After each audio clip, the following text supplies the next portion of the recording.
저희가 어느덧 대선지서인 예레미야서를 함께 나누게 됐습니다. 창세기부터 시작해서 벌써 이제 구약도 얼마 남지 않았지요.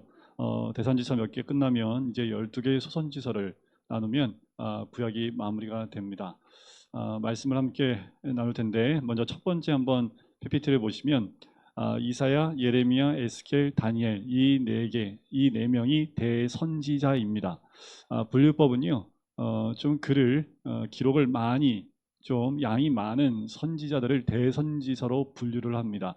그래서 이사야, 예레미야, 에스겔, 다니엘이 거기에 소속이 되고요. 특별히 오늘 여러분들 그 교재의 특징이 첫 번째 나오듯이 예레미야가 양이 제일 많은 책이기도 합니다. 12소선지서를 다 합한 것보다 더 많은 양을 기록하고 있다라고 보시면 돼요.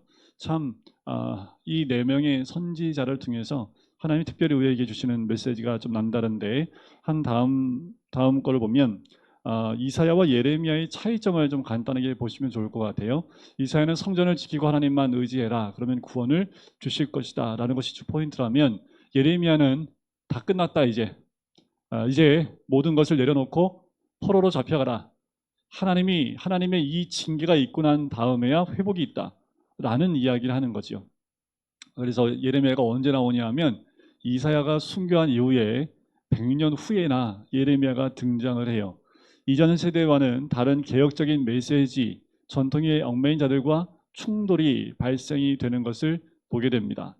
특히 예레미야는요, 옛 율법, 옛 것에서 새 것으로 바뀌어지는 메시지가 등장을 하게 됩니다. 이런 큰 차이가 있어요. 자, 다음 것을 보면 지도를 함께 볼 텐데 이게 아수르가 정복했던 땅입니다. 보시면 저 위에서부터 이집트까지 아수르가 싹 다 점령을 해요. 그러니까 어마어마한 속도로 이 지역을 전부 다 점령하게 되지요. 히스기야 왕, 남유다 히스기야 왕 때 북이스라엘은 이미 아수르에서 멸망을 받았습니다. 자, 그런데 가만히 보시면 저희 예루살렘에 보면 색깔이 좀 밝지요. 다 점령했는데 예루살렘인 있는 남유다만 점령을 못합니다. 아수르가. 우리 기억하세요. 히스기야 왕 때 아수르가 점령하러 왔다가 하나님의 도우심으로 하룻밤에 18만 5천명이 다 죽임을 당하지요. 아수르가 몇 번 침을 하지만 하나님의 도우심으로 그걸 다 막아냅니다. 그러니까 저 모든 땅이 다 아수르에 넘어갔는데 예루살렘만 안 넘어가요. 그래서 히스기야가 병들고 나았을 때 누가 조문을 보낼까요? 이제 막 신생국가인 바벨론 왕이 사절단을 보내요. 사절단을 보냈을 때 이렇게 생각하시면 돼요. 이 예루살렘에 있는 이 남유다 왕국이 어떤 나라인지를 좀 보고 싶은 거죠. 왜 그럴까요? 다 점령됐는데 이 나라만 점령을 못 시킨 거예요. 그러니까 저 멀리 있는 바벨론 신흥 이제 막 시작하는 나라에서 유독 이 남유다 왕국을 한번 보고 싶어서 왔다는 것은 그만큼 이제 이 바벨론이 나중에 아수르를 정복하고 신흥 강대국으로 성장할 때 이 남유다에 대한 다른 마음이 있었다라고 보셔도 될 만큼 남유다가 아수르에 점령당하지 않은 지역이 되지요. 다음 사진을 보시면 자 이제 예레미야가 활동할 때 예레미야는 이 다섯 왕 시대에 활동을 합니다. 특이한 건 뭐냐 하면 예레미야는 살아서 남유다 왕국의 멸망을 본 선지자가 예레미야입니다. 그래서 눈물의 선지자라고 얘기를 하지요. 눈물의 선지자라고 얘기할 수밖에 없는 게 뭐냐 하면 예레미야는 줄곧 선포했던 메시지가 뭐냐 하면 포로로 잡혀가는 것이 하나님의 뜻이라는 거예요. 우리가 일제 시대에 합병이 되지요. 이렇게 얘기하는 거예요. 우리가 일제 합병되는 게 하나님의 뜻이다. 그러니까 저항하지 말고 그냥 합병돼서 포로 생활을 해야 된다. 라고 말하는 게 예레미야예요. 그러면 우리는 뭐라고 얘기할까요? 매국노. 그렇게 얘기하지 않겠어요? 매국노로 얘기할 수밖에 없겠지요. 자, 예레미야가 5명의 왕시대 활동을 하는데 지금 4명밖에 안 나왔지요. 저 요시야하고 여호야김 사이에 여호아하스 아들이 있습니다. 근데 굉장히 짧게 왕으로 있어요. 한 3개월도 안 될걸요? 그 기간만 여호아하스가 왕이 되는데 이걸 제가 좀 간단하게 이 시대의 배경을 봐야 되기 때문에 설명을 좀 해드릴게요. 요시야 왕이면 남유다의 마지막 선왕입니다. 요시야가 종교개혁을 일으키고요. 다시 이 우상을 숭배했던 나라 그 백성들을 다시 하나님께로 돌이키고요. 성전을 다시 회복시키는 역할을 하는 사람이 요시야입니다. 이때 예레미야가 함께 요시야하고 비슷한 나이에 있었던 제사장이 예레미야예요. 예레미야가 제사장입니다. 여러분들 예레미야 1장 1절에 보면 예레미야가 어디 출신인지가 나와요. 베냐민 땅 아나도스 제사장들 중 hil기야의 아들 예레미야의 말이라고 나오지요. 자, 여기서 예레미야가 누구 아들이에요? hil기야의 아들이죠. hil기야가 누구냐 하면 요시야가 왕으로 있을 때 성전을 다시 깨끗하게 하고 성결하게 하는 가운데 하나의 율법책을 발견합니다. 그 율법책을 발견한 사람이 hil기야예요. 그래서 율법책을 가지고 요시야한테 가지고 오지요. 요시야 왕이 그걸 보고 옷을 찢어요. 왜 이 나라가 이렇게 기울어가고 있는지를 정확히 그 말씀을 그러니까 알겠다라는 거죠. 그 율법책을 발견한 사람이 hil기야입니다. 그러니까 예레미야가 누구 아들이에요? 그때 그 제사장이었던 hil기야의 아들이었습니다. 근데 더 재밌는 건 뭐냐면 아나돗이에요. 아나돗. 아나돗은요 제사장들 가운데 유배지가 되는 것이 아나돗입니다. 솔로몬이 왕으로 올라갈 때 그때 제사장 가운데 한 명을 이곳으로 유배해 보내는 사건이 나와요. 열왕기 상에 보면 그 내용이 나와요. 그러니까 이 아나돗은요 제사장들 집안 가운데에도 조금 급이 낮은 그리고 유배됐던 그런 지역에 있는 그 지역이 아나돗이라는 지역입니다. 자, 근데 그때에 예레미야가 요시야 왕을 보면서 다시 나라가 회복되는 그 기대감을 가져요. 자, 왕으로서는 요시야 왕을 하나님이 세우셨지만 그때 당시에 예레미야를 똑같이 선지자로 하나님이 세우십니다. 제사장임에도 불구하고 선지자로 세우세요. 그 선지자인 예레미야를 통해서 종교적인 개혁을 일으키는 그리고 요시야 왕을 통해서 정치적인 개혁을 일으키는 이 쌍두마차와 같이 두 사람을 통해서 회복의 길로 갈 것처럼 보였는데 자 문제가 뭐냐 하면 여러분들 예레미야를 빨리 끝낼 텐데 자 보세요. 요시야가 어떻게 죽냐면요. 이집트에서 애굽에서 바로인 느고 왕이요. 느고 왕이 이 신흥 바벨론을 공격하기 위해서 위로 올라가요. 자, 이 전 지도를 한번 보여주시겠어요? 자, 저 이집트에서요. 바로인 느고가 전쟁을 일으키러 위로 쭉 올라가는데 그게 갈그미스 전투입니다. 어디냐면 저 사마리아라는 곳 위로 쭉 올라가면 저 위쪽에 볼록 들어간 데 있죠. 그 근처가 갈그미스인데 글로 전쟁을 하러 올라가요. 왜냐하면 그때 나보폴라살이라는 그러니까 바벨론 신흥 왕이 아수르를 다 점령하고요. 그쪽까지 치고 올라간 거예요. 그래서 저기 지금 바빌론 보이시죠? 여기서 보면 이쪽에 바빌론 보이시죠? 이쪽에서부터 바벨론이 신흥 강국으로 올라와서 다 점령하면서 유프라테스 강을 따라서 쭉 점령하러 올라가는 거예요. 자, 이집트가 아수르의 속국이었다가 이 바벨론이 이 아수르를 점령하고 깨부시고 나니까 다시 이집트가 회복되면서 이때다가 기회라고 생각하고 이 느고가 군대를 일으켜서 저 갈그미스 전투에 가서 바벨론을 격파하면 이 이집트가 오히려 아수르가 점령했던 모든 땅을 이집트가 다스릴 수 있게 되는 거죠. 그래서 전쟁하러 올라가요. 근데 그때 요시야가 막고 딱 씁니다. 못 올라간다고. 왜 막았을까요? 막았던 이유가 뭐냐면 사마리아 중심에 있던 북이스라엘은 어땠을까요? 아수르하고 반대에 서 있었죠. 그죠? 그러니까 반대에 서 있었고 예루살렘에 있었던 남유다는 아수르와 또 친 정책을 했고 히스기야 왕 때도 바벨론하고 친 정책을 했습니다. 그러니까 지금 남유다는 저 북쪽에 있는 신흥 바벨론하고 그렇게 멀리 있는 나라가 아니에요. 좀 가까이 있는 나라라고 보시면 돼요. 근데 이집트가 공격하러 가려고 하니까 요시야가 막아야 안 막아요? 막아야겠지요. 그런데 그게 뭐예요? 느고가 이건 하나님이 시킨 일이다라고 치고 올라갑니다.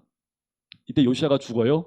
그래서 요시야가 죽고 난 다음에 그 아들인 여호아스가 왕으로 딱 세워지고 느고가 저 위에 올라가서 바벨론과 전쟁을 합니다. 근데 첫 번째 이 갈그미스 전투인데 전쟁에서 결론이 안 나요. 그러니까 바벨론이 이긴 것도 아니고 이집트가 이긴 것도 아니에요. 서로 전쟁하다 끝을 못 보고 다시 느고가 밑으로 내려옵니다. 내려오다 보니까 예루살렘에 와보니까 그 요시야의 아들인 여호아스가 왕이 돼 있는 거예요. 네가 누군데 왕이냐 해서 여호아스를 바로 잡아다가 이집트로 잡아서 데려가 버립니다. 대신 여호아스 말고 엘리야김이라고 하는데 여호야김을 왕으로 세워놓고 내려가게 됩니다. 그래서 여호야김이 왕이 돼요. 자, 그리고 난 다음에 다시 이집트에서 바로 느고가 다시 전쟁하러 저 갈그미스로 또 올라갑니다. 한 5, 6년 만에 또 바벨론하고 갈그미스 전투로 벌어지는데 이번에는 느부갓네살, 여러분들 많이 들어봤던 느부갓네살 왕이 전쟁으로 올라가요. 거기서 바로가 지게 됩니다. 그러니까 느부갓네살이 그 여파를 물고 밑으로 쭉 내려와서 남유다까지 점령해 버립니다. 그때 여호야김이 이때 왕이었는데 이때 점령을 당하고 죽임을 당하고요. 1차 포로로 잡혀가게 돼요. 자, 다음 사진 한번 보여줄까요? 이게 이제 1차 포로인데요. 여호야김이 왕이었을 때 이제 애굽이 전쟁에서 피해서 이집트로 막 도망가는데 이제 느부갓네살 왕이 남유다까지 쳐들어와서 점령하게 되죠. 이때 잡혀가요. 포로로 잡혀가는 사람이 1차 포로인데 다니엘과 친구들이 잡혀갑니다. 이때 잡혀갈 때 나이가 몇 살이었을까요? 다음 거 한번 보여주시겠어요?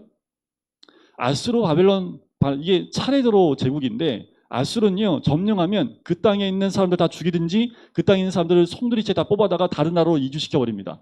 다른 나라 사람들이 이 땅에 이주시켜서요 혼혈전칙을 해버렸습니다. 근데 바벨론은요 그렇게 하지 않아요. 그 땅에 귀족의 자녀들을 다 잡아갑니다. 그래서 그 다음 세대를 잡아가서 바벨론식으로 교육을 시켜요.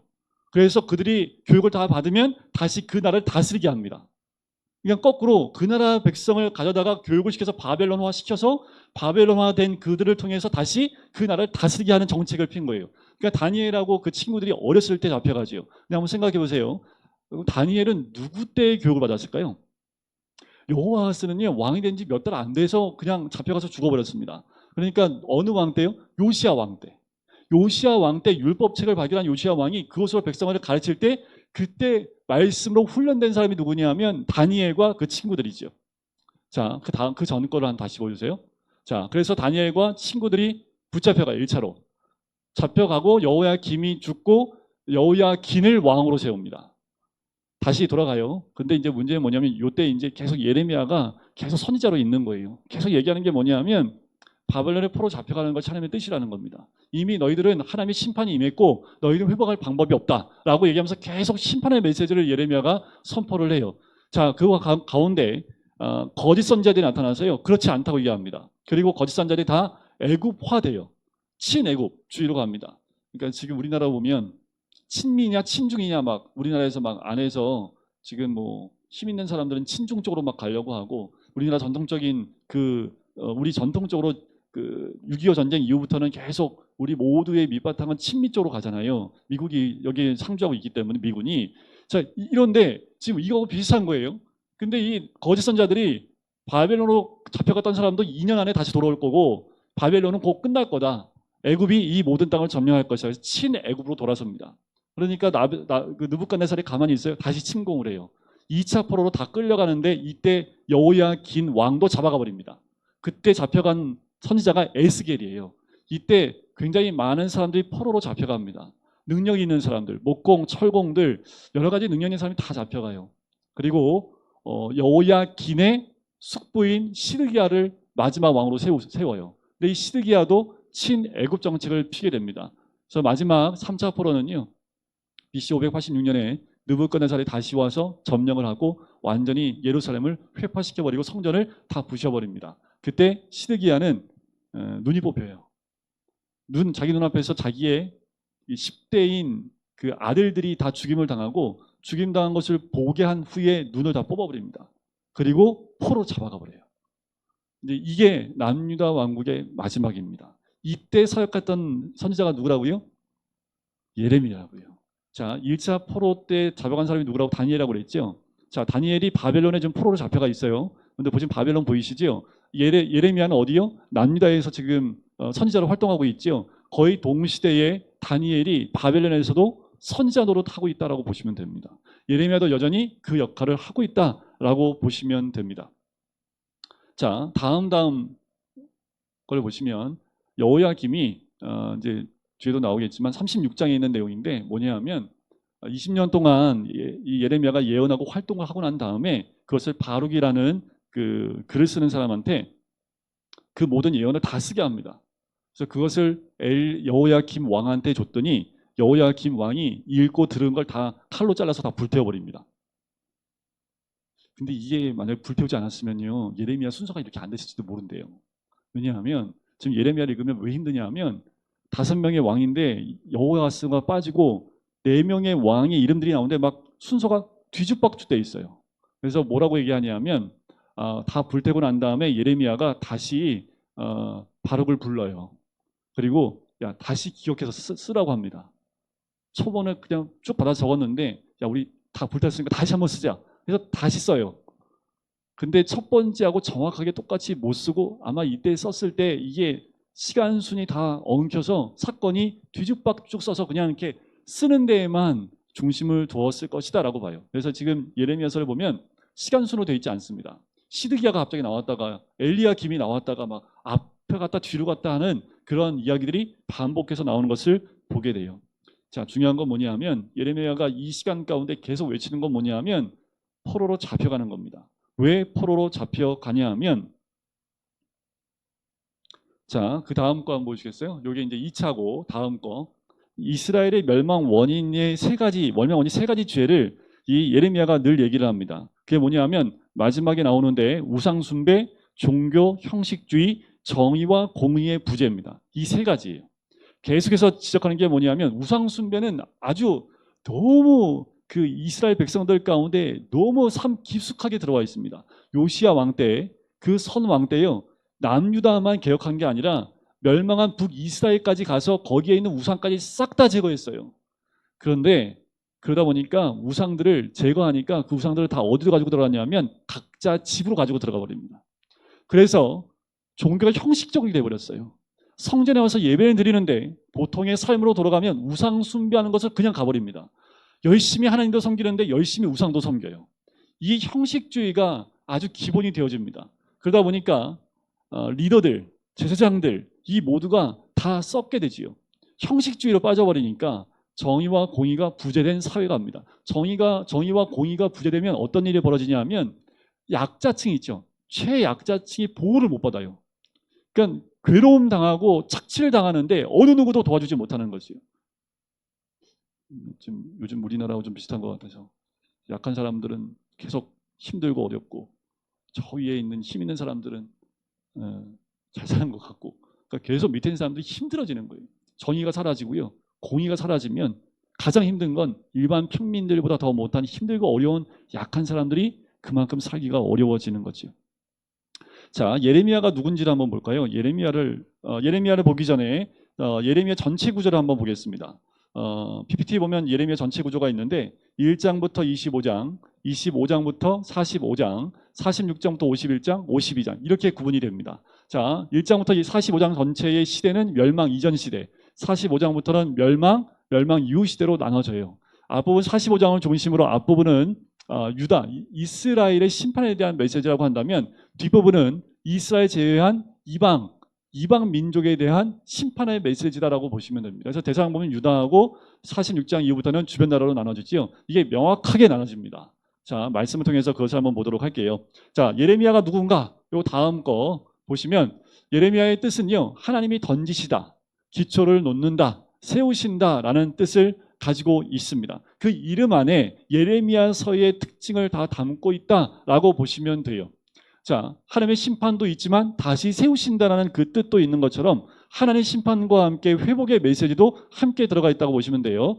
자, 고향 아나돗, 아까 말씀드렸죠, 유배지였다고. 몰락한 제사장 가문이었을 가능성이 높습니다. 그 예루살렘 주류 인사를 쓰지 않고요, 변방의 사람을 쓰시는 하나님의 모습이지요. 자, 당시에 많은 선지자가 있었음에도 불구하고 몰락한 제사장 가문의 한 사람을, 그것도 1장에 보면 나는 아이라라고 표현할 정도로 굉장히 어린 아이를 하나님이 선택하시는 것을 봐요. 그러니까 약할 때 강하게 쓰시는 하나님의 모습을 볼 수 있죠. 다음 것을 보면 제사장에서 선지자로 지명된 특별한 경우입니다. 자, 구약에 보면 기름 부음 받는 그 직분이 세 개가 있어요. 왕, 제사장, 선지자입니다. 왕은요, 말씀대로 백성을 통치하는 위치고요. 제사장은요, 백성들의 대표로 하나님께 나가는 거고요. 선지자는요, 하나님을 대신해서 말씀을 받아 백성들에게 선포하는 겁니다. 그런데 이 예레미야는요, 제사장이었어요. 근데 선지자로 부름을 받습니다. 그러니까요, 제사장의 그 마인드와 그 모습을 갖고 있는데 선지자로 부르시니까 얼마나 힘들겠습니까? 제사장은 뭐예요? 백성의 대표로 하나님께 나가는 사람인데 하나님이 그 사람을 거꾸로 하나님 메시지를 주면서 백성들에게 선포하라고 하니까 얼마나 힘들겠습니까? 자, 요시야 왕과 나이가 비슷한데 정치계는 요시야, 종교계는 예레미야를 통해서 하나님이 그때 당시에 예루살렘을 그리고 이스라엘을 회복시키려고 하셨다라는 메시지이지요. 자, 다음 지도가 한 번 있는데 예레미야가 조 아나돗 있지요. 아나돗이라는 곳이 예루살렘에서 가깝습니다. 바로 조기에서 활동한 선지자가 예레미야다라는 것을 보시면 되겠습니다. 예레미야는요, 엄중한 심판을 경고한 사람이에요. 아까 말씀드렸지만 요시야에서 시드기야까지 약 40년 동안 활동하는데 애굽에서의 사역까지 다 합하면 대략 50년 동안 활동한 선지자입니다. 예레미야가 집중적으로 사역한 시기는 요시야가 죽은 다음부터라고 보시면 돼요. 멸망 때까지. 자, 이 이스라엘이 받게 될 심판을 경고한 선지자였는데 이스라엘이 우상 숭배, 불의로 하나님의 언약을 어겼기 때문이다. 크게 두 가지로 나누면 우상과 하나님의 언약을 어겼다라는 거예요. 그것이 심판을 받게 된 가장 중요한 죄 가운데 하나입니다.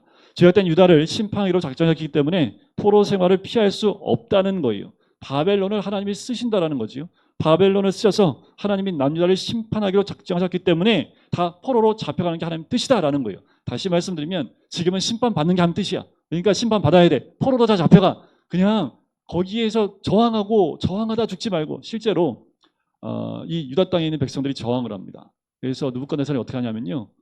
5일 동안, 일주일 동안 예루살렘에 들어가서 너희들 마음대로 하라 라고 합니다. 착취하고 강간하고 거기에 있는 모든 백성을 죽이든지 뭐하든지 뺐든지 너희들 마음대로 해라. 그래서 일주일 동안 예루살렘이 완전히 파괴되게 만들어 버리는 거예요. 그러니까 예레미야가 그것을 이미 보았고 또 그것을 알고 있으니 얼마나 힘들어요. 그러니까 제발 저항하지 말고 하나님이 원하시는 것은 포로로 잡혀가는 거야. 그러니까 제발 저항하지 말고 포로로 잡혀가라 라고 포로로 잡혀가서 거기에 있으면 하나님 보호하신다고 하나님 회복시키신다고 70년 이후에 다시 돌아오게 하실 텐데 70년 동안 거기서 살다가 오면 된다고. 근데 거짓 선지자는 아니다. 2년 있다가 다시 회복해 돌아올 것이다. 그러니까 우리는 뭐의 귀가 열려 있을까요? 이 나라를 하나님이 곧 회복시킬 거야. 근데 예레미야는요. 아니야. 가서 거기서 살아야 돼. 거기서 그냥 사는 게 아니라 집 짓고 자식 낳고 또 자식을 낳고 거기서 대를 이어서 거기서 살아야 돼. 라고 얘기를 하는 거예요. 이게 누구 말 듣겠습니까? 우리 일제 감령기도 30몇 년밖에 안 되는데도 이렇게 힘든데 70년을 가서 살라고 하니 백성들이 그 말을 듣겠어요. 그런데 그 이유를 이 예레미야가요. 너무도 반복적으로 얘기를 해요. 우상 숭배에 대한 너무나 정확하게 말씀을 어긴 이스라엘 백성들. 여러분들 이 시대에 우리가 경종해야 될 게 뭐냐면 형식적인 예배가 너무 확대되어져 있는 그 모습이라는 거예요. 그래서 지금 어떻게 보면 지금 이 코로나가 여러분들 우리를 자꾸 예배를 하나님께서 이렇게 흔드는 걸 허락하신 이유가 뭘까요? 형식적으로 예배드리지 말라는 거예요. 교회 나와서 형식적으로 예배 드리려면 집에서 진짜 마음을 다해서 예배 드려라. 그런 의미도 있다라는 거지. 왜 하나님이 교회가 예배 드리는 것을 예배 드리지 못하도록 인원까지 이렇게 제약을 줍니까? 여러분들 백화점은 제약 줘요? 아침에 출근할 때 전철 한번 타보세요. 한 칸에 100명이 타도요. 뭐라고 얘기하지 않습니다. 그런데 교회는 3,000명이 들어가는 데도요. 99명 이상은 못 들어가요. 하나님 왜 이걸 허락하실까라는 거예요. 당연히 이것을 하나님 기뻐하지 않는 어둠의 세력이 하는 짓들이라는 것은 알아요. 그럼에도 불구하고 하나님이 이것을 허락하신 이유가 뭐냐면 깨어나야 됨을 얘기합니다. 예레미야가 우리에게 말씀하는 메시지하고 다르지 않아요. 종교의 형식화입니다. 종교로 굳어져 버린 거예요. 그냥 예배드리고 일주일 동안 다른 삶 살다가 교회 와서 예배만 드리고 그 다른 내가 원하는 일들 계속하고 돈을 우상으로 섬기고 다른 걸 우상으로 잔뜩 섬기다가 주일날만 잠깐 와서 예배드린다고 하나님이 그 예배 받지 않으시겠다라는 거예요. 그래서 하나님이 예법이 아닌 새 마음을 주겠다고 해요. 율법을 어디에 새겨요? 우리의 마음에 새기시겠다고 얘기하는 거예요. 이 율법 지켜가지고 구원을 받을 수 없으니까 아예 율법을 우리 마음에 새겨주시겠다라는 거죠. 그게 뭐예요? 예수 그리스도의 몸과 피입니다. 예수님의 십자가를 통해서 우리 마음에 새겨주시는 거죠. 그것이 마음에 새겨진 자만이 구원을 받을 수 있다라는 메시지를 하시는 거죠. 예레미야만큼이요. 상징 행동이 많은 사람이 또 없어요. 아예 예레미야는 결혼을 못하게 합니다. 애기도 못 낳게 하고요. 왜요? 결혼한다는 건 뭐예요? 여기서 아예 털을 잡고 살겠다는 얘기죠. 그러니까 예레미야는 곧 멸망할 건데 결혼해서 뭐해? 그러니까 아예 예레미야는 결혼을 하지 못하게 막습니다. 하나님이. 애기도 그러니까 당연히 못 낳지요. 상징 행동으로 아주 유명한데 이 상징 행동이란 뭐냐면 상징적인 행동을 통해서 드라마틱한 하고 인상적인 방법으로 전하는 거예요. 몇 가지가 있는데 구약에는 대략 한 30여 개의 상징 행동이 있는데 그중에 절반가량이 예레미야에서 나와요. 그래서 이런 별명이 있어요. 액션 예언가다라는 별명도 있습니다. 예를 들면 허리띠를 통한 상징, 자신의 삶을 통한 상징, 아까 결혼하지 않은 것, 깨진 항아리를 통한 상징 행동, 멍에를 메고 있는 상징 행동, 경작지를 사는 행동, 또 큰 돌을 통한 상징 행동, 책에 돌을 메어 유브라데 강에 던지는 상징 행동. 또 토기장이 비유 있죠. 토기장이 또 온기를 깨뜨리는 것. 여러 가지를 이 예레미야를 통해서 보여주는데 다 공통된 건 뭐냐면 심판이 곧 임한다라는 겁니다. 심판의 긴급성에 대해서 행동으로 보여주는 것을 보게 돼요. 자, 1장부터 24장까지의 내용을 보면 이스라엘을 향한 꾸짖음에 대한 경고입니다. 특별히 예레미야를 이스라엘 향한 선지자로 뽑으셨는데 이스라엘을 향한 선지자일 뿐만 아니라 열방을 향한 선지자로 뽑으세요. 자, 1장 한번 보세요. 1장 5절에 보면 내가 너를 모태에 짓기 전에 너를 알았고 내가 배에서 나오기 전에 너를 성별하였고 너를 여러 나라의 선지자로 세웠노라. 그러니까 예레미야는 단지 이스라엘 민족만의 선지자가 아니라 모든 열방, 여러 나라를 위한 선지자로 하나님이 세우셨다라는 거지요. 자, 10절에 보면 보라, 내가 오늘 너를 여러 나라와 여러 왕국 위에 세워 내가 그것들을 어떻게 해요? 뽑고 파괴하고 심고 건설할 것이라고 말씀하지요. 서론인데 예레미야의 서론인데 이 안에 예레미야의 모든 메시지가 함축적이에요. 심판과 함께 회복까지 함께 이야기하고 있는 것을 보게 되지요. 자, 이 서론이 이제 1장부터 24장까지의 내용을 다 요약하고 있는데 핵심은 아까도 말씀드렸는데 제가 계속 반복드리는데 이스라엘이 하나님과의 언약을 어겼고 율법에 기록된 모든 합의사항을 위반했다라는 거예요. 그러니까 율법도 어기고 언약도 다 어겼다라는 거예요. 이게 핵심입니다. 그래서 그들이 여러 가지 방식으로 가나안의 온갖 이방신을 받아들여서 전국에 신전을 세워 예배를 합니다. 그래서 이것을 간음으로 비유하게 되지요. 하지만 예레미야가 반복해서 이스라엘 리더들을 비판하는데 제사장, 왕, 성지자 할 것 없이 다 타락했다라는 거예요. 다 율법과 언약을 버렸다라는 거지요. 그러니까 결과가 비극이 찾아왔다라는 겁니다. 아까 말씀드렸던 정의와 공의가 완전히 사라진 불의가 만연한 시대가 되어졌다라는 거예요. 자, 이것이 1장부터 6장까지 나와 있는 그리고 그 뒤에 나와 있는 전체적인 내용인데 1장부터 6장까지 내용인데 잠깐 볼까요? 1장 11절부터 뒷부분은 환상이 나오죠. 특별히 끓는 가마 환상이 나오는데 끓는 가마가 북쪽에서부터 남쪽으로 이렇게 기울어져 있습니다. 그래서 끓는 물이 쏟아지는 건데 이것은 바벨론의 침공을 표현한 모습이지요. 2장으로 넘어가면 유다의 범죄에 대해서 얘기하는데 2장 13절에 보면 내 백성이 두 가지 악을 행하였으니 헤어나니 곧 그들이 생수의 그런 데는 나를 버린 것, 여호와를 버린 거예요. 그리고 스스로 웅덩이를 판 것인데 그것은 그 물을 가두지 못할 터진 웅덩이라. 이게 우상 숭배를 의미합니다. 두 가지를 같이 하고 있는 거예요. 이게 다 죄예요. 자, 그러면서 우상 숭배의 비유적 표현이 20절부터 26절에 6가지로 나옵니다. 자, 20절에 보면 내 멍에를 꺾고 내 결박을 끊으며 말하기를 나는 순종하지 아니하리라. 두 번째, 모든 높은 산 위에서 모든 푸른 나무 아래에서 너의 몸을 굽혀 행음했다. 세 번째 21절, 귀한 포도나무로 심었거늘 이방 포도나무의 악한 가지가 되었다. 또 23절 끝에 발이 빠른 암낙타가 되어 어지러이 달리는 것 같고 24절, 너는 광야에 익숙한 들 암나귀들이 그들의 성욕이 일어남으로 헐떡거림 같았도다. 그리고 26절, 도둑이 붙들리면 수치를 당함 같이 도둑과 같은 모습이 이들의 모습이었다라는 거지요. 3장에 가면 유다의 음란과 행악에 대한 부분들을 이야기합니다. 특별히 근데 보세요. 8절을 보시면 3장 8절에 보시면 내게 배역한 이스라엘이 간음을 행하였으므로 라고 나오지요. 8절 세 번째 줄에 보면 그의 반역한 자매를 유다가 두려워하지 아니하고 똑같이 행함했다. 그러니까 이 북이스라엘이나 남유다나 다 뭐 한 거예요? 똑같이 우상 숭배하고 간음을 행했다라는 거죠. 그래서 3장에서 주 핵심 뭐냐면 돌아오라는 겁니다.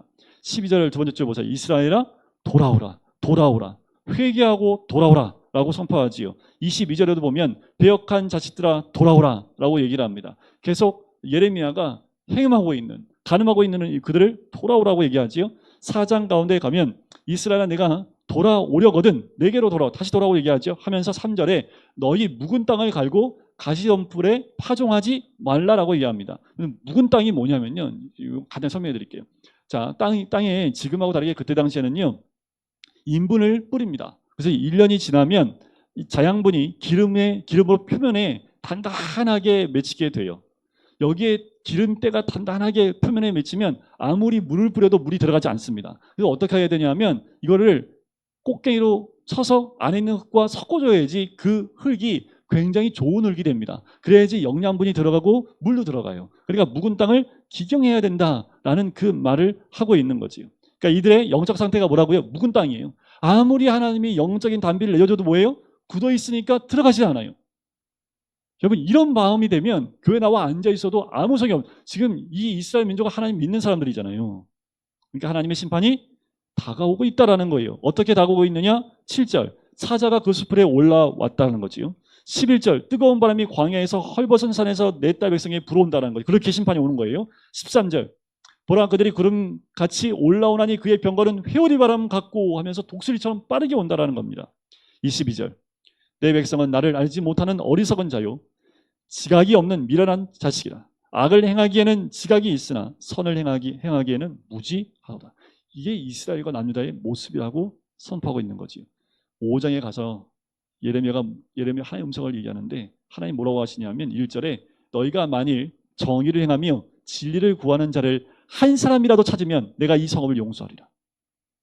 그 말은 이 성읍에 정의를 행하는 사람이 한 사람도 있다는 얘기예요? 없다는 얘기예요? 없다는 얘기예요. 그런데 소돔과 고모라에 의인 몇 명이 없어서 멸망했어요? 의인 10명이요. 그런데 예루살렘은요. 한 사람이 없어서 멸망을 합니다. 이게 이때 당시에 남유다 이스라엘 민족의 현실이었다라는 거죠. 지금 이 시대와 별반 다르지 않습니다. 지금도 하나님은 의인을 찾고 계시는 거죠. 6장에 가면 경고의 나팔 소리를 외치시는데 특별히 6장 13절을 한번 보세요. 13절에 보면 이는 그들이 가장 작은 자로부터 큰 자까지 다 탐욕을 부리며 선지자로부터 제사장까지 다 거짓을 행함이라. 지금 얼마나 부패했는지를 얘기하는 거예요. 자, 거짓 선지자들이 뭐라고 외치냐면 14절에 그들이 내 백성의 상처를 가볍게 여기면서 말하기를 평강하다 하나 평강이 없도다. 거짓 선지자는 평화로운 세상이라고 얘기를 해요. 평강하다라고 얘기해요. 지금 백성들 어떻게 해요?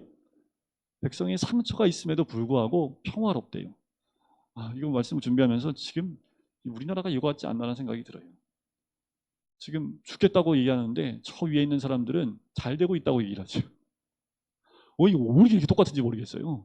이때나 지금이나 별반 다르지 않는 것 같아요. 여러분들 이때 조심해야 될 건 뭐냐면 저와 같은 하나님 말씀을 대언하는 자들까지 이런 권력욕이나 물질의 눈이 어두워져 버리면 하나님의 음성을 제대로 못 전하고 이들처럼 괜찮습니다. 하나님의 복이 임할 것입니다. 복만 외쳐서는 안 된다라는 거지요. 지금 이런 환경 가운데 있을 때 회개하고 돌아오라 외쳐야 되는 거지요. 여러분들 믿는 사람들이 뭐 해야 돼요? 하나님께로 다시 돌아와야 됩니다. 회개하고 돌아와야 됩니다. 형식적인 예배를 다 끊어버리고 마음을 다하여 드리는 예배로 다시 돌아와야 되는 거지요. 자, 이제 7장 가면 이게 전환점이 되는데 성전 설교라고 합니다. 뭐라고 하냐면 예레미야가 성전에 딱 서가지고 이거 다 쓸데없다 그러고 이게 무슨 말이야 이게. 어쩌면 지금 시대하고 제가 예를 들면 아주 큰 교회 갖고 이 교회 성전 아무 쓸데없다 하나님 여기 안 계시다고 얘기하면 제가 그 교회 성도들한테 돌 맞아 죽을까요 안 죽을까요? 아마 신문에 대면장에 나올 거예요. 어떤 목사가 어떤 큰 교회 이름 대면서 그 교회에서 이 교회 하나님 없습니다 외쳤다고 아마 얘기할 거예요. 지금 예레미야가 그런 거예요. 7장 4절에 보세요. 너희는 이것이 여호와의 성전이라 여호와의 성전이라 여호와의 성전이라 세 번이나 얘기하죠. 하는 거짓말을 믿지 말라. 11절 내 이름으로 일컬음을 받는 이 집이 너희 눈에는 뭐예요? 도둑의 소굴로 보이느냐? 보라 나 곧 내가 그것을 보았노라 여호와의 말씀이다. 이 말씀을 예수님이 성전에서 깨끗하게 했던 성전 청결 사건 때 이 말씀을 그대로 인용하십니다. 제사장들이요 돈의 눈이 멀어 있습니다. 예루살렘이 멸망하고 있는 상황인데도 제사장들은요 비싼 제사를 드리면 살아남을 수 있다고 하면서 제사의 가치를요 돈으로 매기고 있는 상황이었어요. 그러니까 뭐예요? 성전이 다 죄로 물든 거지요. 그러니까 예를 들면 이런 거예요. 100만 원 갖고 오면 당신 믿음 인정하니까 당신 구원받았어. 1000만 원 당신은 천국의 상자 자리에 가. 이런 짓을 한 거예요. 그러니까 예물을 하나님께 드리는데 제사장들이 더 값지고 더 부유하게 드리면 그것에 대해서 미화시키는 그때가 이때였어요. 그러니까 도둑의 소굴로 만들었다고 얘기하는 거지요. 16절을 보세요. 너는 이 백성을 위하여 기도하지 말라. 하나님이 예레미야가 이 백성을 위해서 기도하지도 말라고 합니다. 그들을 위하여 부르짖어 구하지도 말라. 내게 간구하지 말라. 내가 내게서 듣지 아니하리라. 오죽하면 죄 가운데 있는 이들을 위해서 기도하지 말라는 거예요. 죄 가운데 있는데 이들을 위해서 기도할 필요가 뭐가 있냐? 내가 듣지 않겠다라고 말씀을 하는 거지요. 28절. 여호와의 목소리를 순종하지 아니하며 교훈을 받지 아니하는 민족이라 진실이 없어져 너희 입에서 끊어졌다 할지니라. 31절. 흰놈의 아들 골짜기에 도벳 사당을 건축하고 그들의 자녀를 불에 살랐나니. 그러니까 뭐예요? 성전은 있는데 또 한쪽에서는 우상에게 자기 자녀를 불살라버리는 이 민족의 작태를 보라라는 거지. 그러니까 이 민족을 향해서 기도하지 말라고 얘기하는 거예요. 8장 1절에 보세요. 유다의 범죄에 대해서 나오는데 그때의 사람들이 유다 왕들의 뼈와 그의 지도자들의 뼈와 제사장들의 뼈와 선지자들의 뼈와 예루살렘 주민의 뼈를 그 무덤에서 끌어내요. 이게 뭐냐 하면 저 위에 있던 도벳 사당이 있지요. 거기에 뼈를 묻으면 내세관이 좋아진다는 생각이에요. 그래서 돈을 주고 뼈를 묻기 시작을 합니다. 그러니까 뭐야 이게 지금 막 기복신앙에다가 이상한 종교가 함의가 돼가지고 지금 이 제사장의 뼈까지, 이 지도자의 뼈까지 거기다가 묻어버리는 시대가 돼버린 거예요. 하나님은 어디 갔는지 찾지도 않고 거기다가 뼈를 묻으면 이런 거예요. 어디 뭐 갔더니 그 어느 불상의 코를 이렇게 가루를 먹으면 아들 난다고. 그래서 그 불상 가면 코가 없다잖아요. 그거 이거 다를 게 뭐 있어요. 여기다 뼈 묻으면 내세관이 좋다니까요. 뼈를 묻으면 천국 간다고. 그러면 아마 우리나라 사람들이 제일 먼저 달려갈걸요. 우리 금강교회 저 여기 옆에 있는 데다가 뼈 묻으면 다 천국 간다고 하면 아마 다 죽어서 여기다 뼈 묻을 거야 아마. 지금 이 시대가 그랬다니까요. 여러분들 이게 이해가 되세요? 정상적이지 않지요. 나라가 9장에 가면 9장 1절에 이렇게 합니다. 어찌하면 내 머리는 물이 되고 내 눈은 눈물고런이 됐고 죽임을 당한 딸 내 백성을 위하여 주야로 울리로다. 이스라엘 사람들이 너무 이스라엘 사람들은 너무 슬프면 이런 표현을 해요. 정수리에 물이 나온다라는 표현을 한대요. 그러니까 지금 굉장히 슬픈 거예요. 예레미야가 아직 멸망하지 않았지만 멸망을 할 수밖에 없는 모든 상황들을 보면서 지금 이 예레미야가 눈물을 흘릴 수밖에 없죠. 그러니까 눈물의 선지자라는 별명을 가질 수밖에 없는 겁니다. 10장에 가면 이제 임박한 멸망에 대한 이야기를 해요. 자, 임박한 멸망의 이야기. 그래서 5절에 보면 그것이 둥근 기둥 같아서 말도 못하며 걸어다니지도 못하므로 사람이 메어야 하느니라. 그것이 그들에게 화를 주거나 복을 주지 못하나니 너희는 두려워하지 말라. 이게 뭡니까? 우상들은요 상을 만들잖아요. 그 우상을 만들어서 우상이 만들어 놓은 게 상이 걸어다닙니까? 아니면 사람들이 옮겨 놓습니까? 그런 움직이지도 못하는 상을 만들어 놓고 그 앞에 가가지고 복을 달라고 하면 움직이지도 못하는 것들이 무슨 복을 주겠냐라는 거예요. 우리나라 많잖아요. 그래서 우리나라 교회 십자가까지 떼버린 이유가 근데 교회 십자가 어느 순간부터 본당이 사라졌죠. 있는 교회도 있긴 하지만 왜 없어졌을까요? 십자가 앞에 나가야지만 기도를 못 받는다고 이게 이상하게 되니까 십자가 자체의 의미가 사라지고 십자가만 붙들고 있는 거예요. 마치 여러분들 흡혈귀 오면 십자가 이렇게 들이대면 막 흡혈귀가 막 도망간다고 십자가 그 십자가가 무슨 능력이 있어요? 십자가의 의미가 중요한 건데 그러니까 이 십자가를 이런 거 이제 간증 가끔 나와요. 저 교통사고 났는데 그 차 앞에 있는 십자가까지만 탁 오고 그 이후로 안 이게 더 망가지지 않아서 내가 살았다. 가끔 이런 게 나오는데 그러니까 다들 그 교회 사람들은 뭐 할까요? 그러면 그다음부터 차에다가 뭐 걸어놓고 다녀요? 십자가. 그게 아니라니까요. 그런 게 아니 십자가는 그 의미가 아니라는 거죠. 지금 이때 이 우상들이 이렇게 쓴 겁니다. 그러니까 6절에 뭐라 그래요? 여호와여 주와 그렇다고 여러분들 차에다가 십자가 거는 건 우상이라고 얘기한 게 아니에요. 그거 이상하게 받아들이시면 안 돼요. 여호와여 주와 같으니 없나이다. 주는 크시니 주의 이름이 그 권능으로 말미암아 크니이다. 여호와 하나님이 크심을 다시 한번 이야기하고 있는 거지요.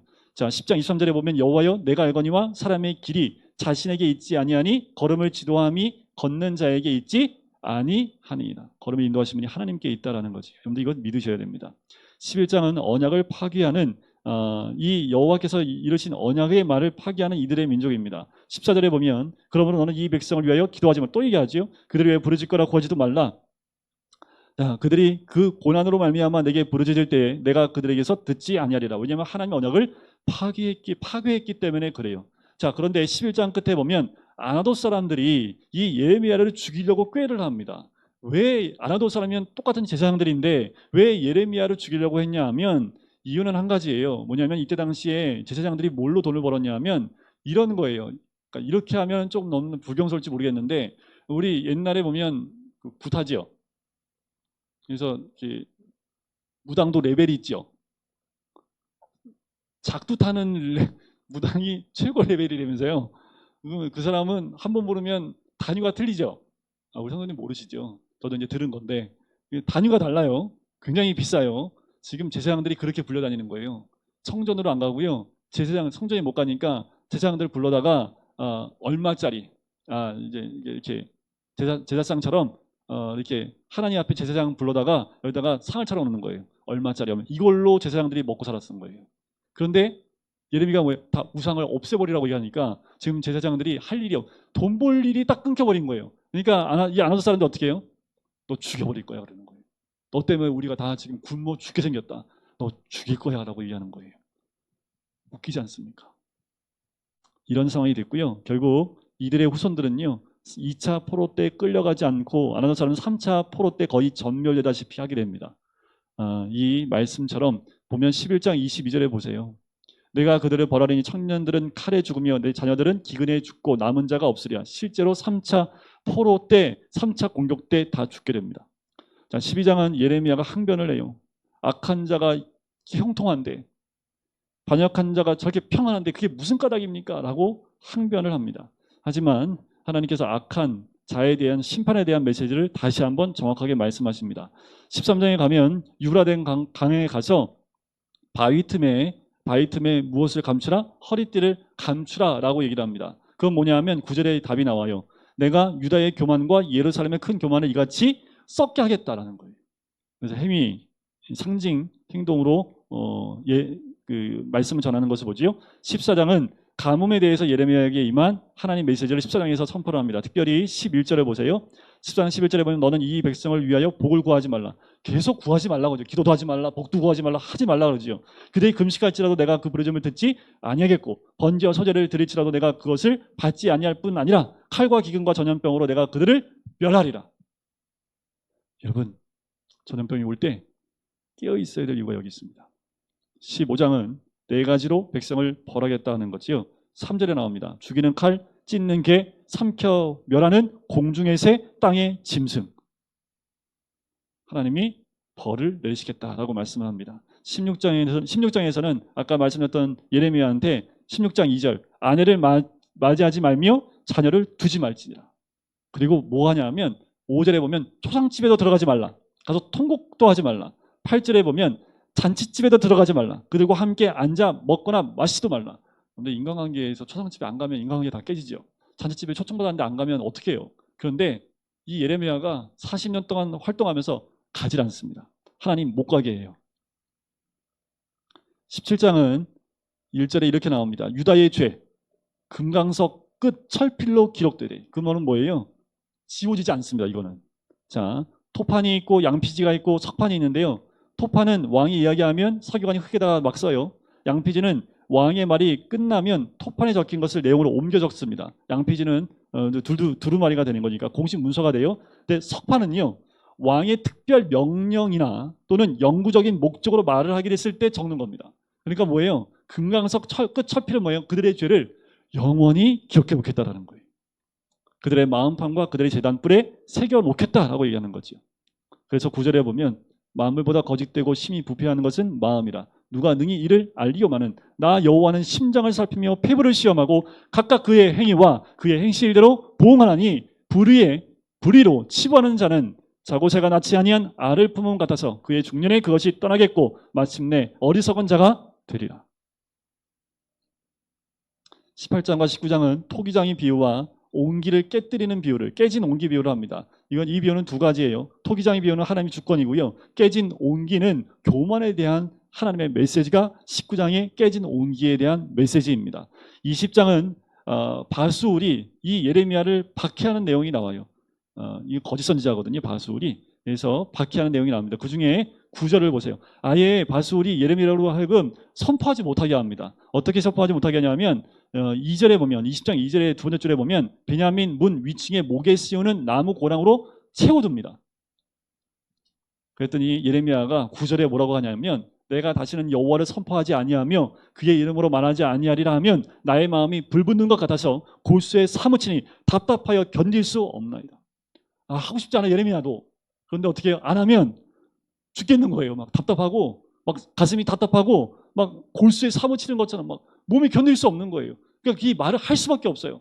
멸망해, 포로로 잡혀가, 이러면 심판받아 라는 말을 안 하면 살 수가 없게끔 하나님이 그를 그렇게 인도하시는 거죠. 21장에 보면 1절에 시드기야 왕이, 마지막 왕이요, 사람을 보냅니다. 지금 멸망이 눈앞에 있으니까 나를 위해, 우리 위해서 좀 기도해달라 했더니 8절에 여호와께서 말씀하시기를 보라, 내가 너희 앞에 생명의 길과 사망의 길을 두었노라. 너는 이 백성에게 전하라 하셨느니라. 이 땅에 남아있는 것이 생명의 길일까요, 사망의 길일까요? 포로로 잡혀가는 게 생명의 길일까요, 사망의 길일까요? 포로로 잡혀가라는 거죠. 그게 생명의 길이라는 겁니다. 남아있으면요, 칼과 기근과 전염병으로 다 죽는다라는 겁니다. 22장은 악한 왕들, 유대의 마지막 세 명의 악한 왕들에 대한 하나님의 메시지가 적혀 있는 거고요. 23장은 이제 의로운 가지와 거짓 선지자들에 대한 얘기가 나옵니다. 23장 3, 5절에 보면 보라, 때가 이르리니 내가 다윗에게 한 의로운 가지를 일으킬 것이라. 그가 왕이 되어 지혜롭게 다스리며 세상에서 정의와 공의를 행할 것이며 그의 날에 유다는 구원을 받겠고 이스라엘은 평안히 살 것이며 그의 이름은 여호와 우리의 공이라 일컬음을 받으리라. 메시아에 대한 메시지가 등장을 하지요. 그분을 얘기합니다. 자, 24장은요, 이 얘기를 해요. 하나님이 극산품 포도나무, 극히 좋은 무화과 나무를 심었는데 뭐예요? 나쁜 무화과 나무가 있다라는 거지요. 이스라엘 민족에 대한 평가입니다. 자, 25장이 전환점이 돼요. 굉장히 중요한 전환점인데, 자, 이때 70년 동안 바벨론 왕을 섬기라고 이해하는 거예요. 25장을 기점으로 이제 26장부터는 이스라엘 향한 심판과 소망의 메시지가 확 바뀌게 됩니다. 자, 25장 1절에 보면 유다 왕 요시의 아들 여호야김 넷째 해 곧 바벨론 왕 느부갓네살 원년에 유다의 모든 백성에 관한 말씀이 예레미야에게 임하니라 하면서 메시지가 선포됩니다. 자, 11절에 보면 이 모든 땅이 폐허가 되어 놀랄 일이 될 것이며 이 민족들은 70년 동안 바벨론의 왕을 섬기리라. 70년 동안 섬겨야 됨을 얘기하지요. 거짓 선지자는 다시 돌아올 것이다 라고 얘기하지만 예레미야는 그렇게 얘기하지 않습니다. 70년 동안 바벨론 왕을 뭐 하라고요? 섬기라고요. 그럼 예레미야가 죽일 놈이에요? 그럼 다니엘은 어떻게 됩니까? 다니엘은 바벨론 몇 대 왕을 섬겼는데, 그러니까 예레미야가 선포한 것처럼 바벨론 포로로 가는 사람들은요, 거기서 그 나라 왕을 섬기며 살아요. 바벨론 왕이 하나님을 섬겨요, 안 섬겨요? 안 섬겨요. 세상에 있는 나라예요. 그런데 그 나라 왕을 섬기라고 얘기하는 거죠. 몇 년 동안이요? 하나님이 돌아오게 하는 70년 동안은 그것을 섬겨야 된다라고 말씀하는 거지요. 다니엘이 아주 잘 섬기지요. 26장은 다시 성전에 대한 얘기가 나오는데, 자 26장부터 29장까지는요, 예레미야가 이스라엘 지도자들에게 거부당하는 이야기가 나옵니다. 자, 예레미야는 이스라엘이 돌아오기를 애원하고 마지막 순간까지 경고하는데 이스라엘 지도자들이 끝까지 거부하는 내용이 26장, 27, 28, 29장 4개의 장에 나와요. 자, 여기 나오는 게 다 그 내용이에요. 선포하는데 이 리더들이 듣질 않습니다. 자, 27장을 보세요. 27장 2절에 보면 이런 얘기가 나와요. 여호와께서 이와 같이 내게 말씀하시되 너는 줄과 멍에를 만들어 내 목에 걸라라고 얘기하지. 이게 뭐예요? 포로로 잡혀가는 거예요. 끌려가는 그 모습을 그대로 내 목에 걸고 다니라는 거지. 28장은 하나냐, 거짓 선지자 하나냐가 나오지요. 29장은 포로로 잡혀간 그들에게 편지를 보내는 게 나와요. 지금 1차 포로로 이미 잡혀갔죠. 29장 자체는요, 포로로 잡혀간 그들에게 쓴 편지라고 보시면 됩니다. 자, 뭐라고 썼냐 하면 29장 11절 보세요. 참 중요한데, 여호와의 말씀이니라 너희를 향한 나의 생각을 내가 안 하니 평안이요 재앙이 아니니라. 지금 포로로 잡혀간 사람들한테 얘기한 거예요. 그거는 재앙이 아니라 평안이야. 너희에게 미래와 희망을 주는 것이니라. 포로로 잡혀간 사람한테 지금 편지 쓴 거예요. 이 12절 너희가 내게 부르짖으며 내게 와서 기도하면 내가 너희들의 기도를 들을 것이요. 지금 남아있는 사람들은요, 안 들어. 너희 기도도 하지 마. 복도 빌리지 마. 그런데 포로 잡혀간 이들한테는요, 너희들의 기도를 내가 들어주겠다. 13절 너희가 온 마음으로 나를 구하면 나를 찾을 것이요 나를 만나리라. 이게 메시지가 어떻게 되는 거예요? 예레미야가 얼마나 힘들었겠어요. 그러니까 자, 30장부터 33장까지는요 이스라엘의 미래에 관한 소망에 대한 메시지가 나옵니다. 굉장히 중요한 메시지인데요, 바로 하나님은 백성을 심판하고 포기하신 것이 아니라는 말씀이 이 안에 있습니다. 그게 뭐냐면 예레미야의 새 언약 사상인데, 이 새 언약의 메시지가 31장에 아주 극명하게 나옵니다. 31장 31절, 32절, 33절입니다. 굉장히 중요한데 구약신앙에서 기여하는 바 굉장히 뛰어난 메시지입니다. 옛 언약은 뭐냐면 모세 율법을 지켜야 하는 거지만 새 언약은 옛 언약을 대체하는 개념으로요. 마음에 하나님의 법이 새겨질 것이며 라는 거예요. 그러니까 여러분들 우리 마음에 뭘 새겨야 돼요? 마음에 새겨요. 마음에. 자꾸 뭔가 하려고 하는 것보다 더 중요한 건 뭐예요? 마음의 색이라는 거예요. 여호와의 말씀이냐. 보라 날이 이르리니 내가 이스라엘 집과 유다 집에 새 언약을 맺으리라. 33절. 그러나 그날 후에 내가 이스라엘 집과 맺을 언약은 이러하니 곧 내가 나의 법을 그들의 속에 두며 그들의 마음에 기록하여 나는 그들의 하나님이 되고 그들은 내 백성이 될 것이라. 여호와의 말씀이니라. 마음에 새긴 자가 뭐가 된다고요? 마음에 새긴 자가 내 백성이 될 것이다. 바로 그것이 신약시대의 예수님 오심으로 이루어진 거지요. 신약에 와서 예수님께서 본인의 피와 살 즉 십자가의 죽음으로 새 언약을 수립하시게 된 겁니다. 그리고 이어지는 34장, 33장에 되게 유명한 333, 여러분들 아시죠? 333 기도. 333 기도, 33장 3절 기도.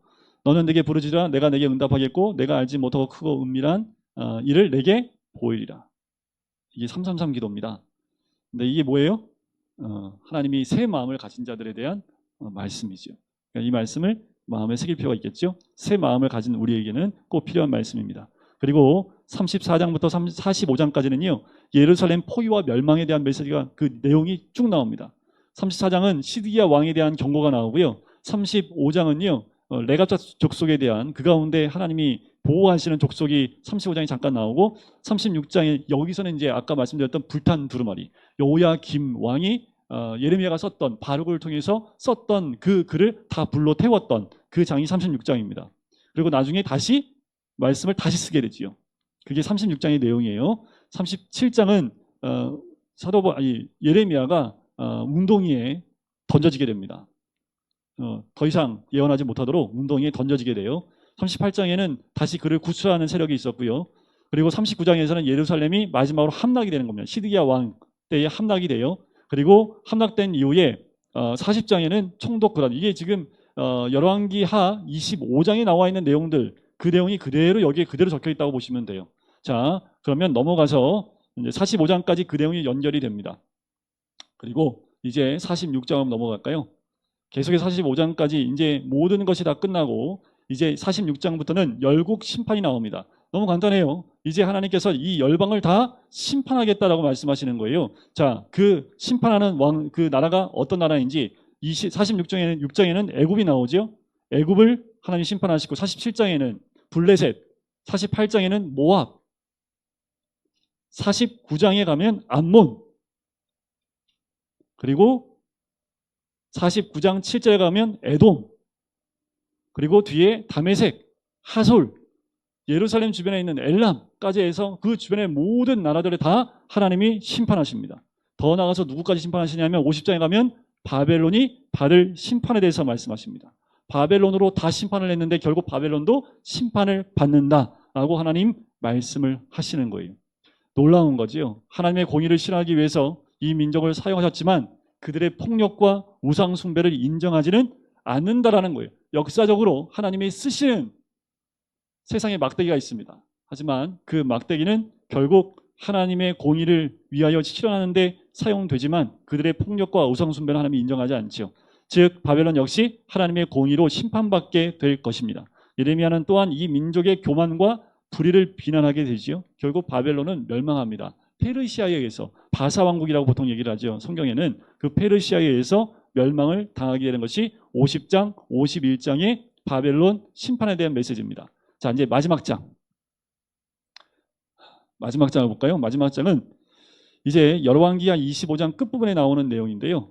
자, 시드기야의 배반과 죽음에 대한 부분이 나와요. 앞에도 시드기야가 예루살렘 멸망하고 그 총독을 세우고 했던 내용이 나오는데 마지막 52장에 이 내용을 적어요. 시드기야 왕이 아까도 말씀을 드렸지만 눈이 뽑히고 자기가 눈으로 볼 수 있을 때 자기 자녀들이 자기 눈앞에서 죽게 되어지고 했던 것들이 이제 보이게 되고 그 사건이 나오게 되고요. 중요한 것은 52장 맨 끝부분입니다. 왜 맨 끝부분이 중요하냐면 이 맨 마지막의 끝부분과 열왕기하의 맨 마지막 끝부분이 똑같아요.